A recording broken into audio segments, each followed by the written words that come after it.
اور اس جیتے جاگتے دیکھتے ماحول میں کہ جس میں ہر چیز کیمرے کی آنکھ دیکھ رہی ہے، اس میں اس قدر زیادہ اسرائیل کی جارحیت، اس کے جواب میں دو تین تازیانے ہیں وہ سمجھنے والے ہیں۔ ایک ہے کہ میں کوئی جذباتی بات کروں گا، آپ اس کی تائید کر دیں گے۔ ایک ہے کہ پہلوؤں پر غور کرنے کا وقت ہے کہ اتنے کٹھن ماحول میں بھی اگر مسلم امہ کے لیڈر بیدار نہیں ہو رہے تو آپ کو پس منظر سمجھنا پڑے گا کہ ہم نے نبی پاک کی محبت کے تقاضوں کو نہیں سمجھا۔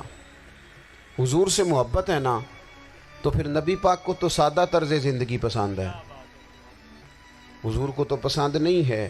اللہ کے محبوب نے تو دعا مانگ کے فقیری لی اللہ تعالیٰ سے۔ آپ کو پتہ ہے جب بندہ بہت زیادہ آسانیوں میں چلا جاتا ہے، بہت زیادہ اس کے پاس سہولیات ہو جاتی ہے، اس کا مرنے کو دل نہیں کرتا۔ خود نبی پاک علیہ السلام نے فرمایا قیامت کے قریب کافر تم پر جھپٹیں گے جس طرح بھوکے لوگ کھانے پر جھپٹتے ہیں۔ حضور کیوں، ہم تھوڑے ہوں گے؟ فرمایا نہیں، تمہیں دنیا سے محبت ہو جائے گی اور موت تمہیں بری لگے گی۔ اتنے بڑے بڑے بنگلے، عالی شان محلات، کس کا چھوڑ کے مرنے کو جی چاہتا ہے معاذ اللہ۔ نبی پاک کی محبت کا تقاضا سمجھو،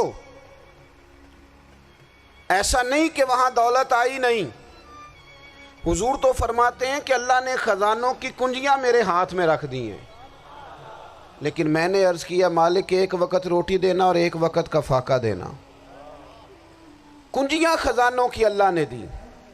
جب تک آپ اپنا طرز زندگی، یہ جو بہت دنیا کا پیار ہے نا، بہت زیادہ مرنے کی ہرس، یہ بہت زیادہ جینے کی ہرس، تو اللہ تعالیٰ نے قرآن پاک میں یہودیوں کا طریقہ بیان کیا کہ وہ کبھی مرنے کی تمنا نہیں کریں گے کیونکہ جینے کی ہرس رکھتے ہیں۔ نبی پاک علیہ السلام کے غلاموں، طرز زندگی جب تک سادہ نہیں ہوتا اور جب تک یہ دنیا کے جھمیلوں سے کسی کو دولت دے کر پیچھے کر دیا جاتا ہے، کسی کو عہدہ دے کر چپ کرا دیا جاتا ہے، کسی کو اقتدار دے کر چپ کرا دیا جاتا ہے، رسول اللہ صلی اللہ علیہ وسلم کے سچے غلام ان ایک بات کی سمجھ آ گئی تھی کہ ہمیں ہمارے رب نے کہا ہے قُلْ إِن كُنتُمْ تُحِبُّونَ اللَّهَ فَاتَّبِعُونِي يُحْبِبْكُمُ اللَّهُ۔ اے محبوب آپ ان سے فرما دیں اگر رب سے محبت کرنا چاہتے ہیں تو آپ کی پیروی کریں، اللہ خود ان سے محبت فرمائے گا جب رب بھی ان کا ہو جائے گا، جب رب بھی ان کا کی محمد سے وفاتوں نے تو ہم، یہ جہاں چیز ہے کیا، یہ لوح و قلم تیرے ہیں، اس کا کیا مطلب ہوا؟ لوح و قلم، قلم لکھتی ہے نا تقدیریں، مقدر فیصلے، تو لوح و قلم تیرے ہیں، اس کا مطلب یہ ہے کہ پھر رب کریم تیرے اوپر فضل کرے گا، اور وہ جن فیصلوں کی امت کو دیانت سے چاہت ہے اللہ اپنے فضل سے وہ فیصلے فرمائے گا۔ جب تک زندگی حضور کی غلامی کی طرف نہیں جاتی وہ اللہ تعالیٰ کی تائید نہیں پاتی۔ حضرت عبداللہ ابن حذافہ رضی اللہ تعالیٰ عنہ کو رومیوں نے قید کر لیا تھا، اور جب رومی آپ کو قید کر رہے تھے، پکڑ رہے تھے، جنگ میں کچھ موڑ ایسا آ گیا کہ بظاہر مسلمانوں کے قدم پیچھے ہٹ رہے تھے، تو 1000 آدمی نے، 100 آدمی نے مل کے آپ کے گرد گھیرا ڈالا اور بڑی مشکل سے آپ کو گرفتار کیا۔ جب بادشاہ کے سامنے لے گئے نا تو بادشاہ سے اس کا سپہ سالار کہنے لگا کہ بندہ ضائع کرنے والا نہیں، یہ بات سمجھیں آپ، ہماری طبیعت کے مطابق جو بندہ پورا نہیں اترتا ہم ضائع کر دیتے ہیں۔ حالانکہ اگر آپ کو مخالف صف میں بندہ کام کا نظر آئے تو آپ غور فرمائیں کہ یہ ہمارے قافلہ محبت میں کیسے شامل ہو سکتا ہے، اس کے لیے جد و جہد کریں تاکہ اس سے کام لیا جا سکے۔ اس نے کہا، روم کے بادشاہ نے، بندہ ضائع کرنے والا نہیں، وزیر نے کہا بادشاہ سے، اس نے کہا کیا کریں، کچھ ایسا کریں کہ یہ معاذ اللہ ہمارے دین میں آ جائے۔ اور قرآن مجید نے واضح کہہ دیا ہے کہ یہودی اور عیسائی تم سے راضی نہیں ہو سکتے حتی تتبع ملتہم، جب تک کہ تم ان کے دین کی پیروی نہ کرو۔ ان کو کسی طریقے سے معاذ اللہ عیسائی بنایا جائے۔ تو بادشاہ کہنے لگا 2-3 چیزیں ہیں جس سے کوئی بندہ بھی خریدا جا سکتا ہے، کر لیتے ہیں بات۔ اس نے سب سے پہلے حضرت عبداللہ ابن حذافہ سے کہا کہ جتنے پیسے آپ کہیں گے آپ کو ملیں گے، آپ اس دین میں آتے معاذ اللہ۔ حضرت عبداللہ ابن حذافہ نا، کچھ لوگ بڑے سیانے ہوتے ہیں، بردبار ہوتے ہیں، بعض باتوں پر غصہ نہیں کرتے ہنستے ہیں۔ حضرت عبداللہ ابن حذافہ ہنس پڑے، فرمانے لگے تجھے کس نے بادشاہ بنایا؟ تو بڑا بیوقوف آدمی ہے۔ اس نے کہا کیا مطلب؟ فرمانے لگے نادان، میں تو تلوار لے کے میدان میں آیا ہوں، مجھے دولت کمانی ہوتی، میں تجارت کرتا، میں تجارت نہیں کر رہا، میں تو شہادت کے لیے نکلا ہوا ہوں، اور تو مجھے کہہ رہا پیسے لے لے۔ مسجد کے خطیب امام حضرت علامہ مفتی اس نے دوسری بات کی، اور موتی مسجد کے امام حضرت حافظ قاری محمد عارف صاحب بھی اس نے موجود کہا ہیں۔ کہ میں بادشاہ ہوں، میرے نیچے جتنے بھی عہدے ہیں، وزیر، مشیر، وزیر خزانہ، جو آپ عہدہ کہیں گے آپ کو دے دیا جائے گا، آپ اس طرف آ جائیں۔ حضرت عبداللہ ابن حذافہ کہنے لگے پھر کہتا ہوں تو بڑا نادان ہے۔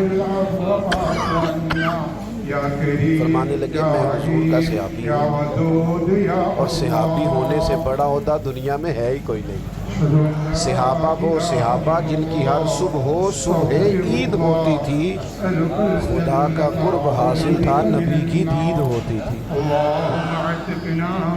کہا تو مجھے لالچ دے رہا ہے۔ اب انہوں نے ایک نئی چال چلی۔ وزیر کہنے لگا کہ میں ایک اور طرح سے معاذ اللہ کوشش کرتا ہوں اطلاع دینے۔ آپ اندر کمرے میں قید تھے تو وہاں ایک خاتون کو بنا سنوار کر بھیج دیا گیا۔ دوستو یاد رکھنا، تگڑا اور مضبوط جوان پتہ کون ہوتا ہے؟ جس کی نظریں پوری طرح اس کے کنٹرول میں ہوں۔ یہ علامت جوانی ہے۔ جس آدمی کا پوری طرح، 2 لوگ دنیا میں کبھی کوئی کارنامہ سر انجام نہیں دے سکتے، ایک جو حرام کھاتا ہو، ایک جس کی نظر ناپاک ہو۔ محمد بن قاسم جب یہاں آئے تھے نا تو ایک دن بڑے پریشان تھے، تو ایک بزرگ کہنے لگے آپ کیوں پریشان ہیں؟ کہنے لگے راجہ دہر سے مقابلہ ہے، اور ہماری فوج تو سندھ کے رستے بھی نہیں جانتی، زبان بھی نہیں جانتی، لڑیں گے کیسے؟ 2-4 دن کے بعد ان بزرگوں کی دوبارہ محمد بن قاسم سے ملاقات ہوئی تو بڑے خوش تھے۔ کہا اب آپ کیوں خوش ہیں؟ کہنے لگے وہ میرا مقابلہ نہیں کر سکتا، میں نے تحقیق کر لی ہے۔ کہا کیوں؟ کہنے لگے نظر کا گندہ ہے، اور جو نظر کے گندے ہوتے ہیں وہ میدانوں میں ٹھہرا نہیں کرتے۔ میدان کے لیے نکلنے کے لیے پاک جوانی کی ضرورت ہوتی، تطہیر مزاج ہونا ضروری ہوتا ہے، پاکیزہ افکار اور سچی اور سچی ستھری سوچوں کا ہونا ضروری ہوتا ہے۔ اس لیے فرمایا کہ میرا مقابلہ نہیں کر سکتا۔ حضرت عبداللہ ابن حذافہ کمرے میں تھے تو وزیر کی بیٹی اندر سجی سنوری پہنچ گئی۔ جیسے ہی آپ نے اس کفر کی چال کو دیکھا تو تیمم کر کے نفل شروع کیے۔ وہ ساری رات بیٹھی رہی، رب کا بندہ ساری رات عبادت کرتا رہا۔ عبادت بڑا سہارا ہے، مصلی بڑا سہارا ہے اللہ کے بندوں۔ صبح دروازہ کھولا، وزیر نے اپنی بچی سے پوچھنا چاہتا تھا رزلٹ کیا نکلا، تو وہ کہنے لگی پیچھے ہٹ جا، اب تیرا میرا تعلق کوئی نہیں، میں نے نبی پاک کا کلمہ پڑھ لیا۔ اور اس جیتے جاگتے دیکھتے ماحول میں اس نے کہا میں نے بھی زمانہ دیکھا ہے، پر یہ کیا لوگ ہیں، کستوری کے بنے ہوئے، سندل سے دھلے ہوئے، کہ میں ساری رات کمرے میں رہی اور 100 اور 1000 آدمی جس جوان کا مقابلہ نہ کر سکے، اتنا طاقتور جوان کمرے میں رہا اور اسے نظر اٹھا کے نہ دیکھا۔ او کچا رنگ للاری والا جڑا چڑھدا تے لیندا رہندا ہے، اے عشق تیرے دا رنگ محمد چڑھیا پھر نہیں لیندا۔ میں کہا ایک دفعہ نظر اٹھا کے نہیں دیکھا، کمال ہو گئی۔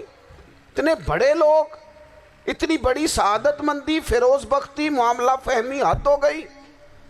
اللہ اکبر۔